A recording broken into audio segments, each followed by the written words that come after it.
Qu'est-ce qu'on retient du bilan de Laporta? Parce qu'il est venu le temps de faire le bilan de Laporta, il a récemment démissionné, alors il ne part pas du FC Barcelone, il a tout simplement démissionné pour se présenter à sa propre succession. Ça aura lieu le 15 mars, il sera opposé notamment à Victor Font, mais on va être honnête, c'est bel et bien Laporta qui est favori à sa propre succession.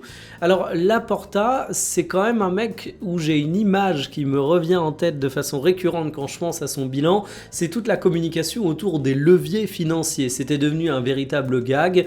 T'avais une news comme quoi le Barça était dans la galère financière, t'avais une news comme quoi Laporta avait un nouveau levier financier en tête et souvent ça se résumait à céder un actif du club qui est précieux et donc vendre un peu les joyaux de la couronne. Sauf que voilà, il a quand même réussi à redresser économiquement le club et j'ai du mal à me dire que Laporta n'était pas tributaire du bilan de Bartomeu et que pour redresser les comptes, il fallait faire des sacrifices. Mais en attendant, aujourd'hui, le Barça, même si tu as toujours au cours des étés des questions d'enregistrement, le fair play financier de la Liga est très ferme, donc c'est parfois un peu galère, ça a quand même l'air d'être un club qui a une masse salariale un peu plus rationnelle. C'est fini les dossiers foireux à la Coutinho, à la Griezmann ou même à la Ousmane Dembélé avant son réveil. Aujourd'hui, tu as des joueurs qui sont payés à la hauteur de ce qu'ils valent. Tu peux toujours trouver quelques petites anomalies, mais c'est le cas dans n'importe quel club de foot.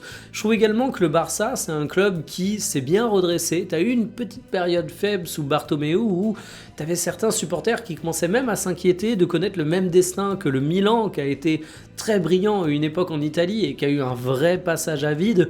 Aujourd'hui, le Barça peut le dire, ils sont de retour au top européen, ils ont finalement pas connu de grands déclassements et surtout, le tout en gardant leur identité. T'as toujours des jeunes joueurs talentueux qui sortent de la Masia, t'as toujours une identité de jeu qui est extrêmement bien marquée, qui est séduisante, qui est conforme avec l'idéal que tu te fais du Barça. Donc là-dessus, j'ai envie de dire bravo. Alors il y a eu nombre au tableau, c'est le départ de Lionel Messi au début du bilan de Laporta, d'autant plus que ce dernier avait fait la promesse qu'il arriverait à faire prolonger Messi. Mais faut voir le verre à moitié vide ou à moitié plein. Si tu le vois à moitié plein, tu peux te dire qu'il a réussi à gérer l'après-Messi, ce qui n'était pas évident. En tout cas, Laporta risque bel et bien d'être à nouveau réélu, si vous voulez mon avis.